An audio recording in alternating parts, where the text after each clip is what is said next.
is Matt Berkowitz. I'm one of the coordinators of Zeitgeist Vancouver, the Vancouver chapter of the global Zeitgeist Movement, which now has chapters in nearly 100 countries and over 1,000 cities worldwide. I first became interested or aware of the Zeitgeist Movement after discovering Zeitgeist Addendum online. It's the second film in the series. And the message really resonated with me. I'd felt quite alienated from the values in modern society, from the acquisitive, materialistic values that many people uphold. And as such, had sort of found solace in underground music, and I very much related with many of the values that are advocated by the Zeitgeist Movement. So I went to work right away for the next several months researching pretty much everything addressed in both of the Zeitgeist films, trying to get my hands on everything I could. And it became very clear to me right away that the direction that the Zeitgeist Movement proposes in terms of a resource-based economy was critically important information. So I knew I needed to get involved in the Vancouver chapter.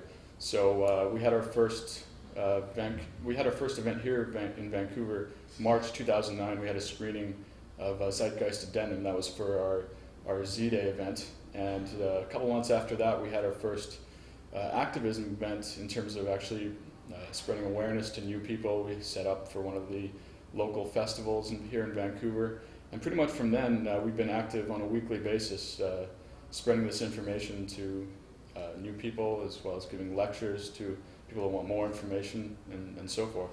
That's pretty much how I got involved. And how do you see the current global economic condition? Destruction of the environment, for profit gain, unequal distribution of wealth, unemployment, job loss, diminishing government services, rising healthcare costs, so on? Yeah, I mean, all of these things, war, poverty, unemployment, income inequality, all of these things can really be traced back to the governing social paradigm. And it's important to focus on these issues, but it's even more important to trace them back from where they originate. And that's where the socio-economic system that essentially governs the entire world comes into play. To borrow from Dr. John McMurtry, he says we live in an anti-economic system. And essentially what that means is it's basically inverse to what to economize actually means. If we look at the definition of that, it means to preserve our resources in the most diligent manner with the most reduction of waste that's absolutely possible. Our system today does pretty much the exact opposite of that, with consumption at the heart of it. Consumption drives everything. The faster, the better for GDP and for the profits of all the companies within that economy. So all these problems, war, poverty, environmental decline, these are just symptomatic of the goal of trying to consume as much as we possibly can, the competitive framework that governs our entire economic system, where companies have to adhere to cost efficiency rather than a technical efficiency. So pretty much immediately, all products that are created are inherently inferior by design because they need to adhere to this cost efficiency, which is in order to increase your profitability and increase your market share. So you can't have both cost efficiency and technical efficiency together. They're simply inverse. So if we were to talk about a system that was actually economizing, it would be one that would be designed from the ground up to take into account what the Earth can actually support, to reduce consumption as much as possible, basically to manage our resources on this planet in the most sustainable manner possible. That would be a true economy, and we can get into that more later. Well, now, from what you're saying about this, then, it sounds like a monetary economy has some effects on all aspects of our lives, including how we're governed. Do you think the monetary economy has any results as far as democracy is concerned? Well, it's pretty much paradoxical to have those two things together. I mean, first of all, there's never really been a democracy anywhere in the entire world. How can you have a democracy when you have unequal purchasing power, when you have monetary interests influencing government, legislation, political parties, and basically everything that happens in the economic system? Anyways, democracy is essentially just mob rule. It's 51% of the population controlling or taking away the rights of the other 49%. So, first of all, in a monetary system, it's impossible to have a democracy. And if you want to actually get into an economic system that actually works, meaning it actually provides the basic human needs to all people, the democratic method for social decision making isn't really the way to go. It doesn't matter how much the majority of the public believes that they can, dance on the ceiling. Gravity will not allow them. So we need to adhere to what we actually know in the physical world and adhere to that to gain our understandings for how we should conduct social operations. Okay. Do you see a collapse of the present economic system in the near future? It's virtually inevitable unless the game of Monopoly that we currently play is halted. There's several key trends that we can look towards to understand what the future of this economic system might hold. First of all, we've got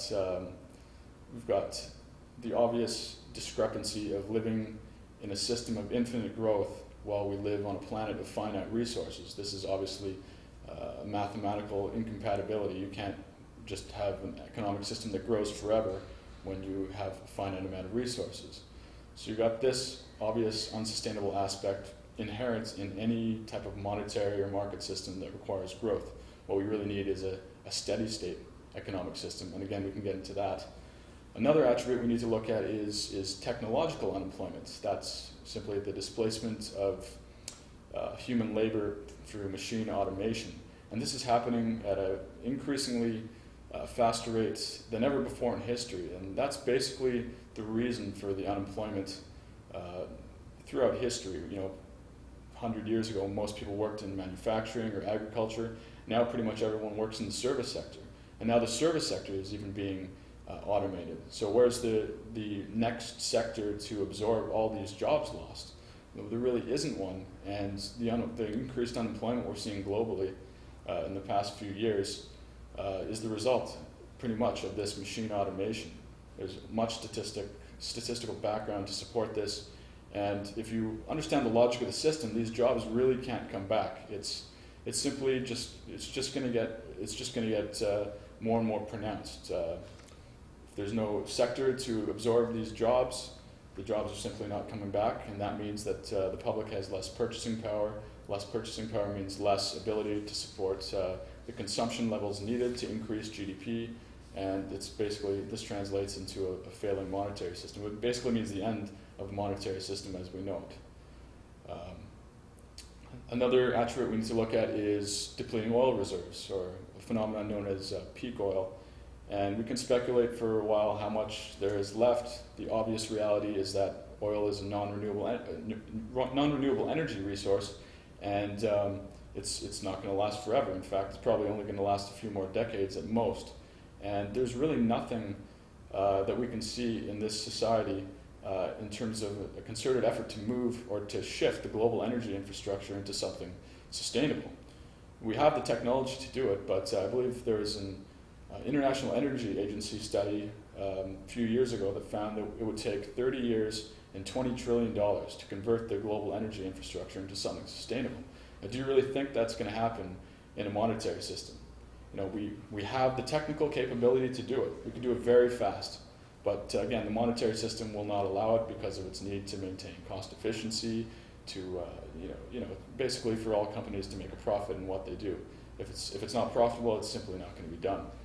So we've got peak oil, and then we've got the skyrocketing debt collapses that's happening all over the world, which is of course just a fiction and can be stopped at any time. But the consequences are very real, and I think the global uprising that's happened in the last several years is largely a result of these debt pressures that are imposing austerity measures in many countries all over the world. You see protests happening all over the world. In the Middle East, we see the sovereign debt defaults of many countries in Europe, and probably only a matter of time before the United States follows eventually. So you take all these trends and put them together, and you really see that this system doesn't have much longer. It's completely unsustainable on almost every level imaginable. And the question I really have is not will it collapse, but when will it? Or will people wake up in time to realize that this system doesn't work and just put a halt to it before it does completely collapse and destroy the planet or the species. There are those who would say that these problems are self-perpetuated, brought in by consumers who overstretch their lifestyles and demanded entitlements. What would you say to these people? I would just say that that's propaganda imposed on, or basically spewed out by the status quo.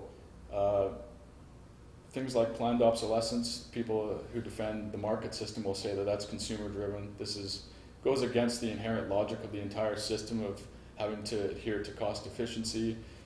Every corporation has to do this, and they'll cut costs wherever they can, which automatically means inferior products, which automatically means they're going to design products to break down. So this is just an attribute of the system. When people say it's all consumer driven, that basically ignores the entire mechanics of how this system really works.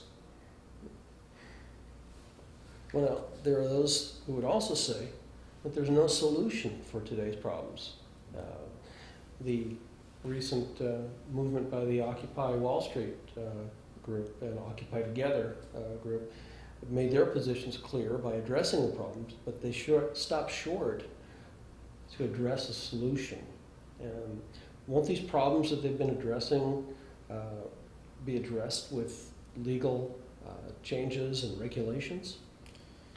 It seems that there are more people who are trying to pose solutions from within the current political or social or economic framework. And this fails to take into account where these problems actually originate from, which is, of course, the economic system itself.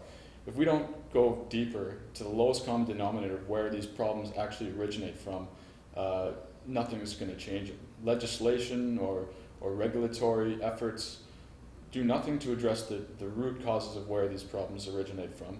It's simply a form of patchwork. And basically, when it really comes down to it, every law on the books is just more proof that this social system is insufficient in terms of actually providing for everyone on this planet. The more regulation you need just shows that this system, again, is a failure. People who say that this system will just work it out by going back to the free market, I mean, that again fails to take into account the mechanisms of how the system operates. So we need to look towards the very system itself, understand the mechanics within it, and understand that it's the structure itself that causes a propensity for war, that causes this income inequality. This monetary market system obviously creates this, for example, income inequality. The more money you have, the more easier it is to make more money. If you have $1 million and you put it into a bank at 5% interest per year, you get $50,000 per year for doing absolutely nothing. A lower or middle income person wants to get a mortgage for a house, he or she would have to go to the bank and get a loan and pay interest. So you're essentially taking this money from the poor and giving it to the rich. So it's basically a built-in classism right in the very mechanics of the system. Some defenders of capitalism say we've gotten away from a free market economy, that what we have is crony capitalism or corporatism, and that returning to a truly laissez-faire free market capitalism would fix the problem. Yeah, this is one of my favorite ones to address. It really just reveals the indoctrination that these people have towards supporting this structure. First of all, advocating such a position fails to take into account the obvious incentive for corruption within any type of market system, whether it's completely laissez-faire or further left-leaning. But you still have this incentive for corruption. You still have a propensity for war. If a country doesn't have the resources it needs and it's not getting along economically with them, they'll invade the country for resources. Every war has been about resources in one form or another. So to simply return to the free market doesn't make a whole lot of sense. If we were to reset the free market back to, say, how it was in the late 19th century in the United States, don't you think it would just be a matter of time before what we have today happens? I mean, remember, in a market system, everything is for sale, and that includes politicians, governments, legislation. All of these things can be influenced by corporate interests. Unless, of course, we have laws against that, but then that's not totally free market. now is it? So to simply return to a free market is to ignore the mechanisms in that free market that allows it to be corrupted. Even Adam Smith understood that a purely laissez-faire economy would turn into a conspiracy of business interests to overtake consumers, and as such, he never really advocated such a thing. Now, there's schools like the Austrian School of Economics who almost dogmatically preach that the free market will take care of everything, and this so-called invisible hand will somehow work out for the benefit of everyone. This is completely unfounded, and when we get more into what a resource-based economy is, it'll become even more clear how this system fails to simply meet the needs of everyone on the planet and really optimize our social functionality. Well, no, the resource-based economy does sound interesting. Can you tell me a little bit about that, please? Yeah, so a resource-based economy was proposed by Jacques Fresco of the Venus Project. He's a 95-year-old industrial designer and social engineer. Basically, this economic model transcends our understandings of capitalism, socialism, communism, transcends the entire monetary market system. And what it does is it provides goods and services to everyone on the planet without the need for money or any type of medium of exchange, no barter, no credits, no debt, nothing like this. The realization is we have enough food to feed the world's population many times over. We've got renewable energies that can last us thousands of years. We've got incredible technologies that could raise the standard of living of everyone on Earth to beyond what we can even imagine today. So the only thing stopping us is our current economic system that will really only operate on endeavors that are profitable. We're saying in a resource-based economy, we simply do it if we have the resources and if it actually optimizes the collective humanity, basically. So a resource-based economy essentially would provide an access abundance to everyone on Earth because we have the technology to do this. It would look at what's the most efficient and therefore sustainable way of managing resources on a global scale, taking into consideration the most efficient distribution systems, production systems, and basically the best ways to manage our resources. Basically, this could be summarized as the application of the scientific method for social and environmental concern on a global scale. And when compared to the methods of our current political system, it really is unparalleled. And that's another attribute. We want to dissolve the current political system and replace it with basically a scientific system for decision making. We don't want to elect people to make decisions for us. We want to basically engage in statistical analysis, scientific research to arrive at the best decisions. Scientific method is the best method we've developed for properly approximating what reality is, and as such, we need to actually apply this on a social level rather than just in isolated pockets. It's time that our social sphere be updated to what we actually know in terms of science and technology. And that's a little bit about a resource-based economy. There's obviously many different attributes, and you can watch Zeitgeist Moving Forward, the third section called Project Earth, which explains all the inner workings of the system in great detail. Well, do you think immediately transitioning into a resource-based economy from a monetary-based economy would work right away? Aren't there aspects of human values and belief systems such as greed, self-focus, or aggression that play against such a system? It's definitely a good point. I use the analogy of, say we took someone from the Amazon jungle and we dropped them into the middle of an urban North American city. They simply would not understand how to operate, and their conditioning would be completely obtuse. It's just basically the same. If you took someone from our monetary system today, you drop them into the future in a resource-based economy without orienting them to the new social system, their conditioning would be obtuse to the extent that they would simply not understand how to operate, and it probably just wouldn't work to the extent that they'd have to be educated into this new system. So this is probably the most critical point here that we need to look at, and that's human values. Is what what human values work and what human values don't. We like to think that that all values are equal, that we all have the right to our own belief systems, and that we're entitled an amount of respect for all of these beliefs. But does that really make any sense? If your value is to hold a gun to my head and tell me that I deserve to die, am I supposed to respect that value of yours? So obviously values are not equal, and in order to understand what values work, we need to weigh them against natural phenomena and see what sort of relevance they actually have in the natural world.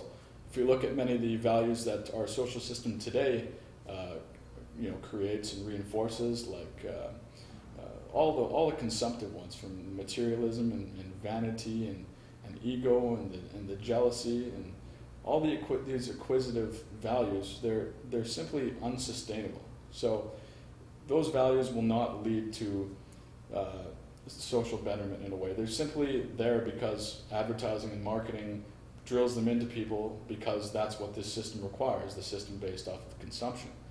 So we need to rethink our entire value system. And I would call that, I would say we need to move towards what we call a sustainable value system. And sustainable meaning it's aligning to the natural order of reality. It aligns to natural law. There's many different social myths in society, and they're addressed abundantly throughout the Zeitgeist Movement's literature. For example, people's beliefs in human nature, that we're born a certain way, or our preference towards competitive tendencies, our beliefs in free will or incentive, what actually motivates people. These things really need to be understood for what they actually are. To give you an example, our beliefs in free will, that people can simply make choices free from their environmental stimuli that create these types of values. You simply, if you're brought up in the Middle East into a Muslim family, and you have no other influences with regards to other religions or other ways of life, what's the chance that you're going to become a Christian or Jewish or any other religion? Pretty low. So we need to understand that we're essentially products of our environment, that our values come from the social system at large, our values and behaviors, and we need to understand this relationship.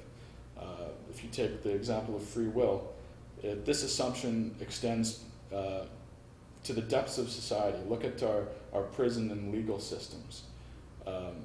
These systems are based on the assumption that people have free choice, that they commit these so-called criminal acts, and we ignore the basis in society for why these crimes, supposed crimes, actually take place. Crimes are just a response to social insufficiency or people being treated in a negative manner. So again, we need to move towards a sustainable value system, which would be values based on cooperation and compassion and empathy, reciprocity, and basically a system where the negative attributes of our system today are conditioned out. Well, now, what is the plan to put a resource-based economy in place? Well, if everyone in society, or a majority of people in society, understood that this direction was beneficial, that we wanted to move towards it, and we were at the point in which we wanted to implement this thing, the first step would be to do a survey of all earthly resources. It really makes little sense to start any other way. We need to know what we actually have on the planet before we can operate on any type of responsible manner with regard to efficient, sustainable use of resources. So we do a survey of all resources on the planet, or as many as we can locate at the current time, with regards to minerals, iron ore deposits, the most potent locations for renewable energy, whether it be geothermal, solar, wind, wave, tidal, endless supply of renewable energies that we have, to all the different technological capabilities we have, and how that applies to efficient production and distribution systems. So once we have this survey, we essentially apply it to the system. It basically is it's a self-generating system. Once we have the information, that information dictates how we then proceed. So it's not based on my opinion or your opinion or anyone else's opinion or even scientists' opinion. It's based off the best available information that we have at a certain time. And essentially everything would unfold from the basic goal of efficiency and sustainability without the need for monetary exchange. This is an outdated concept, and we just don't need it anymore. It impedes social progress and does little, if anything, to actually provide an incentive for advancing social progress. Well, do you anticipate resistance from those who profess to have a monetary economy? Sure. In the meantime, there are people who have an emotional inclination towards supporting this system, and that's really what it is. It's less of an intellectual struggle on our part than breaking through emotional barriers that have become so ingrained in people that they find it essentially painful to consider any other position, whether it be from a religious background or political background or any type of economic dogma spewed out from the system. They're all the same in the sense that they're not emergent value systems. In a resource-based economy, people would be educated to accept change very quickly. That's what the system we need. We need an emergent system rather than an established system. And people today are conditioned to have established value systems such that they cling on to it for dear life until something so drastic eventually challenges that value system and they're forced to shift. That's essentially the history of social change. If people are out of a job and out of their house, maybe then even the most ardent free market capitalists will start to wonder and question the very system it is that they support. In terms of the people at the top, people always ask, well, how do you expect to convince the people at the top 1%? If we have a majority of people who understand a new socioeconomic system, such as a resource-based economy, the people at the top are going to have very little say as to what the rest of society does. And even then, the people at the top would be so much better living in a resource-based economy, with all the reduced stress, the access, abundance to essentially everything that they possibly require, without any of the dangers that our current system poses on them. Even they're not exempt from environmental pollution, food contaminants, income inequality, which actually affects even the richest in society, studies now conclude. So even they would be better off in this type of social arrangement. So now, how does the timing of the global uprising that we're experiencing now come into play with the implementation of a resource-based economy? I think we're at a point in time now where many thresholds have been crossed in terms of being able to accept this system and just carry on with business as usual, so to speak. The protests are probably a testament to the fact that social conditions are worsening for a majority of people in the world, and they're starting to wake up to the fact that this system doesn't serve them in their best interests. So to directly answer your question, it's almost like a catch-22, because if society completely collapses, it's going to be a lot more difficult to spread awareness about a new possible social system. At the same time, if this system maintains itself for much longer, we may pass the point of no return environmentally, and it will become, impossible to even implement this type of thing. I don't know when we would pass that point, but basically it's a very delicate balance we need to walk, and essentially the Zeitgeist Movement understands that we just need to move forward with this information and work as hard as we possibly can to get this information out there. Well, how can people find out more about the Zeitgeist Movement? You can go to thezeitgeistmovement.com. That's our official global website where you can link to all the other chapters in the world. You can find our orientation guide, which basically denotes the trains of thought advocated by the movement and all the supporting evidence for how we've arrived at this resource-based economy. There's many different lectures that you can view. As far as locally, Zeitgeist Vancouver is active on pretty much a weekly basis in downtown Vancouver at the Vancouver Art Gallery, where we engage passers-by with DVDs, engage in meaningful discussion, and just distribute as much information as we can to try to reach as many new people as possible. This has been our best method that we found for activism, as opposed to, say, closed type meetings where you're essentially preaching to the choir, so to speak.